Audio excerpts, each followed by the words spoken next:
Hi, good morning. ഇന്നത്തെ നിങ്ങളുടെ ഒരു ഇന്നത്തെ നിങ്ങളുടെ ദിവസം അല്ലെങ്കിൽ ഈ റീസെൻ്റ്ലി വരും ദിവസങ്ങളിൽ അടുത്ത ഒരു 2-3 ദിവസത്തേക്ക് നിങ്ങളുടെ എനർജി എങ്ങനെയായിരിക്കുമെന്ന് നോക്കാം. ഈ അടുത്തായിട്ട് നിങ്ങൾക്ക് ഒരു ഡിസിഷൻ എടുക്കാൻ പറ്റാതെ ബുദ്ധിമുട്ടുന്ന ഒരവസ്ഥയിലാണ്. 2 കാര്യങ്ങൾ ഒരേ സമയം നിങ്ങളുടെ മുന്നിലുണ്ട്.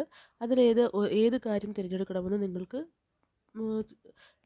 തീരുമാനം എടുക്കാൻ പറ്റുന്നില്ല. രണ്ടും രണ്ട് വശത്തേക്ക് പിടിച്ചു വലിക്കുന്നുണ്ട്. അത് നിങ്ങൾ ബാലൻസ് ചെയ്ത് വെച്ചിട്ടുണ്ട്. പക്ഷേ ഫൈനൽ ഡിസിഷൻ വരുന്നില്ല. ആ സ്ത്രീയുടെ അല്ലെങ്കിൽ ആ ഒരു പേഴ്സൻ്റെ കണ്ണ് കെട്ടി വെച്ചിരിക്കുകയാണ്. അവർക്ക് ശരിക്ക് കാണാൻ പറ്റുന്നില്ല. ക്ലൗഡഡ് ആണ് അവരുടെ വിഷൻ. അവരുടെ മനസ്സ് മൂടപ്പെട്ടിരിക്കുകയാണ്. ക്ലിയർ വിഷൻ അവർക്ക് കിട്ടുന്നില്ല. എന്നാൽ അവർക്ക് ഒരു അവർക്കൊരു ഒരു അവർ ലോജിക്കലായിട്ടും തിങ്ക് ചെയ്യുന്നുണ്ട്. എന്നാൽ അവർക്ക് ഡീപ്പ് ഹിഡൻ ഇമോഷൻസും ഉണ്ട്. പ്രാക്ടിക്കാലിറ്റി അല്ലെങ്കിൽ പ്രായോഗികപരമായി എന്ത് ചെയ്യണമെന്ന് അറിയാം എന്നുള്ളപ്പോഴും അവർക്ക് മൂടി വയ്ക്കപ്പെട്ട കുറച്ച് ഇമോഷൻസും ഉണ്ട്, വികാരങ്ങളും ഉണ്ട് അവരുടെ ഉള്ളിൽ. ആ പുറകിലുള്ള വാട്ടർ കാണിക്കുന്നത് അവർക്ക് അതിൻ്റെ വാട്ടറിൻ്റെ അടിയിൽ മൂടി വെക്കപ്പെട്ട ഇമോഷൻസ് ഉണ്ട് എന്നുള്ളതിൻ്റെ ഒരു പ്രതീകമായിട്ടാണ് വാട്ടർ കാണിക്കുന്നത്. മുകളിലുള്ള ചന്ദ്രക്കലയാണെങ്കിൽ അവർക്ക് ഇൻഡ്യൂഷൻ ഇപ്പോൾ കുറവാണ്, അല്ലെങ്കിൽ അവരുടെ ഉൾവിളിയെ അന്തർജ്ഞാനത്തെ ഉൾക്കൊള്ളുന്നില്ല, അതറിയുന്നില്ല, അതറിയേണ്ട ആവശ്യമുണ്ട് എന്നാണ് ഇത് കാണിക്കുന്നത്. അപ്പോൾ സ്വയം വിശ്വസിക്കുകയും ഒരു തീരുമാനമെടുത്ത് അതിൽ പ്രവർത്തിക്കുകയും ചെയ്യുക എന്നുള്ളത് അനിവാര്യമായ ഒരു അവസ്ഥയാണ്. അപ്പോൾ അടുത്ത കാർഡിൽ കാണിക്കുന്നത് ഇത് തന്നെയാണ്. ഡെത്ത് ആൻഡ് റീബർത്ത് ആണ്. ഡെത്ത് എന്നുള്ള കാർഡാണ്, പക്ഷേ അത് ഫിസിക്കലി ഡെത്ത് അല്ല ഉദ്ദേശിക്കുന്നത്. ഒരു ഡെത്ത്, അതായത് ഇപ്പോഴത്തെ എന്ത് സിറ്റുവേഷനാണോ, എന്തൊരു പ്രോബ്ലമാണോ, എന്ത് തന്നെയായാലും അതിനൊരു ഡെത്ത് സംഭവിക്കുകയും അതിനോടനുബന്ധിച്ചൊരു പുതിയ കാര്യം തുടങ്ങുകയും ചെയ്യുക. അതായത് ഇപ്പോഴത്തെ സ്റ്റേജ് അവസാനിച്ചിട്ട് വേറൊരു ഫേസ് അല്ലെങ്കിൽ ഒരു സ്റ്റേജ്, ഒരു ഘട്ടം ആരംഭിക്കുകയാണ്. ടാരോ കാർഡിലെ മിക്ക കാർഡുകൾക്കും ഏകദേശം ഒരു മീനിങ് വരും. പക്ഷേ എല്ലാ കാർഡുകളെല്ലാം പറയുന്നത് പോസിറ്റിവിറ്റിയിലേക്ക് നമ്മൾ നയിക്കാൻ വേണ്ടി തന്നെയാണ്. ഇവിടെ ഇപ്പോൾ ഈ ഡെത്ത് എന്ന് പറയുന്നത് നിങ്ങളുടെ ഈ ഒരു കൺഫ്യൂസ്ഡ് സ്റ്റേറ്റിൻ്റെ അവസാനമാകുന്നു. ഇന്നോ അതിനനുബന്ധിച്ച ദിവസങ്ങളിലോ നിങ്ങൾക്ക് അതിനൊരു അവസാനം കിട്ടിയിട്ട് പുതിയൊരു അവസരത്തിലേക്ക്, പുതിയൊരു ഘട്ടത്തിലേക്കുള്ള ചുവടുവയ്പ് നിങ്ങൾക്ക് നടക്കാൻ പോവുകയാണ്. ഒരു പക്ഷേ ഈ ട്രാൻസ്ഫർമേഷൻ അല്ലെങ്കിൽ ഈ ഒരു ഡെത്ത് എന്ന് പറയുന്ന സ്റ്റേജ്, ബിക്കോസ് ഇതൊരു മേജർ അർക്കാന കാർഡാണ്, സോ അതൊരു മേജർ ആയിട്ടുള്ളൊരു സംഭവമായിരിക്കും.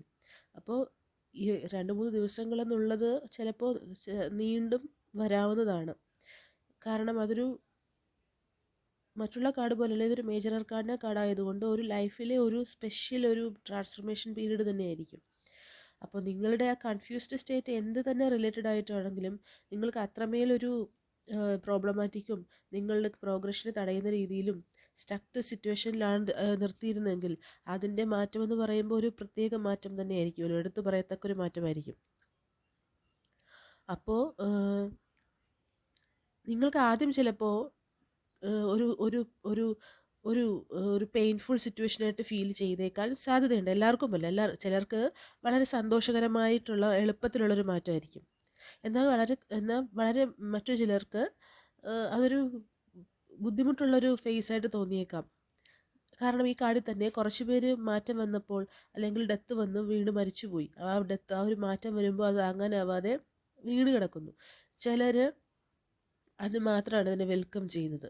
അതായത് വന്ന അവസരത്തിന് നന്ദി, എനിക്ക് ഇനി ഒരു അവസരം കിട്ടുമല്ലോ എന്നുള്ളൊരു പോസിറ്റീവ് മൈൻഡ് സെറ്റും കൂടെ ഉണ്ടെങ്കിലാണ് നമ്മൾക്ക് അതിനെ വെൽക്കം ചെയ്തിട്ട് ആ ഒരു അവസരത്തെ യൂസ് ചെയ്യാൻ പറ്റുക. നമ്മളുടെ സ്റ്റാഗ്നൻസി മാറി നമുക്കൊരു ഡിസിഷൻ എടുക്കേണ്ട ഘട്ടം വരുമ്പോൾ തളർന്ന് വീഴാതെ നമ്മളവിടെ ആക്ട് ചെയ്യാൻ തയ്യാറാവണം. നിങ്ങൾക്കിപ്പോൾ ഇങ്ങനെ ഒരു എനർജി ഉണ്ടെന്ന് പറഞ്ഞ് അറിയുമ്പോൾ തന്നെ നിങ്ങൾ അതിനെ ഉൾക്കൊള്ളുകയാണ് വേണ്ടത്. ഉൾക്കൊണ്ടിട്ട് ശരിയാണ്, എനിക്കൊരു 2 കാര്യത്തിൽ ഒരു തീരുമാനം എടുക്കാനുണ്ട്, അത് ഏതാണെന്നുള്ളത് ആലോചിച്ച് തീരുമാനിക്കുക. നിങ്ങൾക്ക് ഇൻറ്റ്യൂഷൻ ഉപയോഗിക്കാനായിട്ടാണെങ്കിൽ നിങ്ങൾ സൈലൻസ് ആയിട്ടിരുന്ന് ഒരു മെഡിറ്റേഷനോ പ്രാർത്ഥനയോ അല്ലെങ്കിൽ ഒരു ഗുരുവിൻ്റെ ഉപദേശമോ, നിങ്ങൾക്ക് ടാരോ റീഡിങ്ങോ അല്ലെങ്കിൽ കൗൺസിലിങ്ങോ ഏതാണ് നിങ്ങൾക്ക് ആപ്റ്റായിട്ട് തോന്നുന്നത്, ഒരു സുഹൃത്താണെങ്കിൽ അങ്ങനെ, അല്ലെങ്കിൽ പുസ്തകം വായിച്ചിട്ടാണെങ്കിൽ അങ്ങനെ, അല്ലെങ്കിൽ തനിച്ചിരുന്ന് ആലോചിച്ചിട്ടാണെങ്കിൽ അങ്ങനെ, നിങ്ങൾ അങ്ങനെ ആലോചിച്ചിട്ട് നിങ്ങളുടെ ഇൻറ്റ്യൂഷൻ ഉണർത്താൻ നോക്കുക. നിങ്ങൾക്ക് ഇൻറ്റ്യൂഷൻ ഉണർന്ന് കിട്ടുന്നില്ലെങ്കിൽ തീർച്ചയായും ഒരു സഹായം, ഒരു വിദഗ്ധ ഉപദേശം, ഒരു മെൻറ്റർ, കോച്ച്, ആരുടെയെങ്കിലും ഒരു ഉപദേശം സ്വീകരിച്ചിട്ട് ഇപ്പോൾ വരുന്ന ഈ എനർജി നിങ്ങൾക്കിപ്പോൾ ഉണ്ട്. അങ്ങനെയാണെങ്കിൽ ആ എനർജിയുള്ള സമയത്ത് നിങ്ങൾ ആക്ട് ചെയ്ത് കഴിഞ്ഞാൽ നിങ്ങൾക്ക് പെട്ടെന്ന് തന്നെ പുറത്തു വരാൻ പറ്റും. കൺഫ്യൂസ്ഡ് അല്ലെങ്കിൽ സ്റ്റക്ഡ് സിറ്റുവേഷനിൽ നിന്ന് പുറത്തു വരാൻ പറ്റും. ആക്ട് ചെയ്യാതെ അതിനെ റെസിസ്റ്റ് ചെയ്ത് വീണ്ടും ആലോചിച്ചുകൊണ്ടിരുന്നാൽ താഴെ കിടക്കുന്ന ആളുകളെ പോലെ മരിച്ചു പോകുന്ന അവസ്ഥയിൽ കിടക്കുകയോ, അതായത് ആ ഒരു സ്റ്റക്ഡ് സിറ്റുവേഷനിൽ പെട്ട് ജീവിതം വെറുതെ കളയുന്ന ഒരു അവസ്ഥയിലോ, തളർന്ന് അപകടം പറ്റിയിരിക്കുന്നവരെ പോലെ തളർന്നിരിക്കുന്ന അവസ്ഥ, അങ്ങനെയൊക്കെ ആയി പോകാം. പക്ഷേ നിങ്ങൾ ചെയ്യേണ്ടത് എന്താണ്? എനിക്ക് കിട്ടിയ അവസരത്തിന് നന്ദി, ഈ എനർജിയിൽ എനിക്ക് നന്ദിയുണ്ട് പ്രപഞ്ചം അല്ലെങ്കിൽ ദൈവത്തിനോട് നന്ദി പറഞ്ഞിട്ട് വഴി അന്വേഷിക്കുക, ഹെൽപ്പ് സ്വീകരിക്കുക. അങ്ങനെ ചെയ്യുമ്പോഴാണ് ഈ മാറ്റം കംപ്ലീറ്റ് നടന്നിട്ട് നിങ്ങൾക്ക് പുതിയ അവസരം ഉണ്ടായി വരിക, റീബർത്ത് കിട്ടുന്നത്. അതുകൂടെ ഓർത്തിരിക്കുക. അങ്ങനെ റീബർത്ത് കിട്ടി, നിങ്ങളൊരു ഡിസിഷൻ എടുത്ത് ആക്ട് ചെയ്ത്, റീബർത്ത് കിട്ടുന്നു, നിങ്ങൾ ഡിസിഷൻ എടുത്ത് ആക്ട് ചെയ്ത് നിങ്ങളുടെ പുതിയ ഫേസിൽ കൂടെ പോയി കഴിഞ്ഞാൽ നിങ്ങൾ ഉറപ്പായിട്ടും എത്തിച്ചേരുന്നത് കിങ് ഓഫ് വാൺസ് എന്നുള്ള എനർജിയിലാണ്.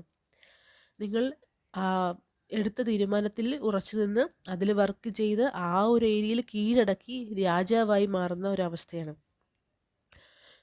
നിങ്ങളുടെ ആ സ്റ്റക്ട് സിറ്റുവേഷൻ മാറി, നിങ്ങൾ പ്രോബ്ലം അതിജീവിച്ച് രാജാവായി വിക്ടോറിയസ് ആയി മാറി, നിങ്ങൾ നേടിയെടുത്ത, കംപ്ലീറ്റ് ചെയ്ത സക്സസ്, അല്ലെങ്കിൽ നിങ്ങളുടെ രാജ്യത്തെ നോക്കി സന്തോഷവാനായിരിക്കുന്ന, സംതൃപ്തിയോടെ ഇരിക്കുന്ന രാജാവിനെയാണ് കാണുന്നത്. ആ ഒരു അവസ്ഥയിൽ നിങ്ങൾക്ക് എത്തിച്ചേരാൻ പറ്റും. ഈ രാജാവിനാണെങ്കിൽ എപ്പോൾ റിസ്ക് എടുക്കണം, എപ്പോൾ സ്റ്റഡി ആയിട്ടിരിക്കണം, എന്ത് ഡിസിഷൻ എപ്പോൾ എടുക്കണം എന്നുള്ള ഒരു വിസ്ഡം ഉണ്ട്, ലോങ് ടേം പ്ലാനിങ് ഉണ്ട്, സക്സസ് എങ്ങനെ മെയിൻറ്റെയിൻ ചെയ്യണമെന്നറിയാം, മറ്റുള്ളവരെ ഇൻസ്പയർ ചെയ്യാനും പറ്റും.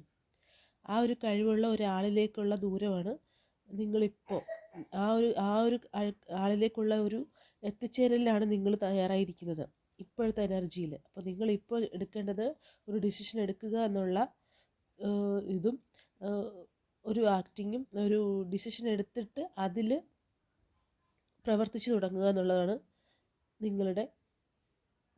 നിങ്ങളുടെ കടമ ഈ സമയത്ത്. അപ്പോൾ ഈ ഒരു എനർജിയിലേക്ക് നിങ്ങൾ എത്തിച്ചേരുമെന്ന് പറഞ്ഞു. അങ്ങനെ നിങ്ങൾ റെഡിയായി, മാറ്റത്തിന് തയ്യാറായി ഈ ഒരു എനർജിയിലേക്ക് എത്തിച്ചേരും. പക്ഷെ അതിനു വേണ്ടി നിങ്ങൾ എങ്ങനെയാണ് ഇരിക്കേണ്ടതെന്ന് വെച്ചാൽ ഒരു ഈസി ഫ്ലോ ആയിരിക്കും. നിങ്ങൾക്ക് അവസരങ്ങൾ എളുപ്പം കിട്ടും, നിങ്ങളുടെ തടസ്സങ്ങളെല്ലാം മാറി, നിങ്ങളുടെ കമ്മ്യൂണിക്കേഷൻ എല്ലാ കാര്യങ്ങളും ഓക്കെ ആവും. അപ്പോൾ നിങ്ങൾ എന്താ ചെയ്യണമെന്ന് വെച്ചാൽ നിങ്ങൾ ഒരു കോൺഫിഡൻ്റ് ആയിട്ടിരിക്കുക, എപ്പോഴും ഒരു സെൽഫ് ഡിഫെൻസീവ് മോഡും ഉണ്ടായിരിക്കണം. നിങ്ങൾ ഈ ഒരു സ്റ്റക്ക് എനർജിയിൽ നിന്ന് മാറി ഒരു കിങ് ആവാനായിട്ടുള്ള യാത്രയിൽ പോകുമ്പോൾ തടസ്സങ്ങൾ അഥവാ വന്നാൽ പോലും സെൽഫ് ഡിഫെൻസ് ഉണ്ടായിരിക്കണം. എപ്പോഴും നിങ്ങൾ സെൽഫ് പ്രൊട്ടക്ഷൻ ചെയ്തുകൊണ്ടേയിരിക്കണം. നിങ്ങളെ കൊണ്ടത് സാധ്യവുമാണ്, നിങ്ങൾക്ക് ഹെൽപ്പും കിട്ടും. അങ്ങനെ നിങ്ങളുടെ യാത്രയിൽ ഉടനീളം നിങ്ങൾക്ക് ഇഷ്ടംപോലെ ഹെൽപ്പ് ഉണ്ട്. എന്നാൽ തടസ്സങ്ങളെ അതിജീവിക്കാനായിട്ട് നിങ്ങൾ സെൽഫ് ഡിഫെൻസും കൺട്രോളും നിങ്ങൾക്കുണ്ടായിരിക്കണം.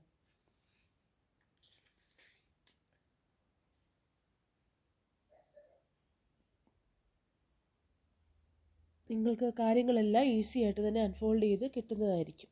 ഈ ഒരു എനർജി നിങ്ങൾ കീപ്പപ്പ് ചെയ്യുക. ഇപ്പോൾ ഒരു മാറ്റം വന്നു കഴിഞ്ഞാൽ ഉടനെ തന്നെ പിന്നെ നിങ്ങൾ ആ ഒഴുക്കിനൊത്ത് നീങ്ങേണ്ടതാണ്. അതിൽ മടിച്ചു നിൽക്കാൻ പാടില്ല. നിങ്ങൾക്കൊരു റീബർത്ത് ഉണ്ടായി, നിങ്ങൾക്കൊരു അവസരങ്ങൾ കിട്ടി തുടങ്ങി, ആ മാറ്റത്തിൻ്റെ എനർജിയിലേക്ക് വന്നാൽ നിങ്ങൾ ആ ഒഴുക്കിനൊത്ത് വേഗം തന്നെ, ഒരു അന്തരീക്ഷത്തിൽ കൂടി എറിയുന്ന വടികളാണത്, അതിന് തടസ്സങ്ങളില്ലാതെ അത് വന്ന് ലാൻഡിൽ പതിക്കുന്നുണ്ട്. അതുപോലെ നിങ്ങളുടെ പ്രയത്നങ്ങൾ തടസ്സങ്ങളില്ലാതെ തന്നെ അതിൻ്റെ ലക്ഷ്യത്തിൽ എത്തിച്ചേരുന്നതാണ്. നിങ്ങൾ അതിനെ വിശ്വസിക്കുക.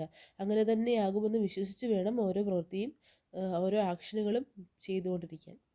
അപ്പോൾ ഒരു കിങ്ങിൻ്റെ വീക്ഷണപാടവത്തോടെ റിസ്കുകളും എടുത്തുകൊണ്ടും പതിയെ ഉള്ള യാത്രയിൽ, റിസ്കുകൾ എടുത്തുകൊണ്ടും പതുങ്ങിയിരുന്നു കൊണ്ടും ഉള്ള യാത്രയിൽ നിങ്ങളുടെ ആക്ഷനുകൾ എല്ലാം ലക്ഷ്യം കാണും. അങ്ങനെ ലക്ഷ്യം കണ്ട് ലോങ് ലാസ്റ്റിങ്ങിൽ ഒരു റിസൾട്ട് എന്ന് പറയുന്നത് ഹാപ്പി ഫാമിലിയാണ്, 10 ഓഫ് കപ്സ് ആണ്.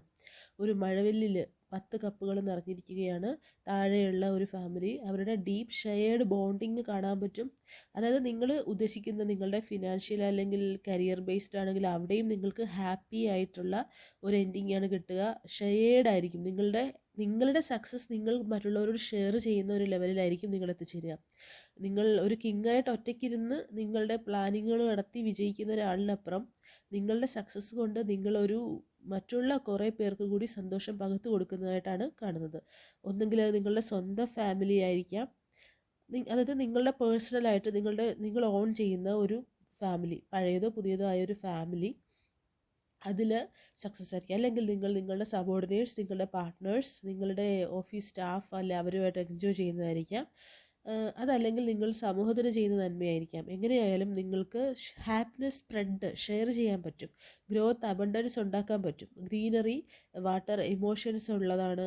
ഗ്രീനറി ഗ്രോത്ത് ആൻഡ് അബണ്ടൻസ് കാണിക്കുന്നു.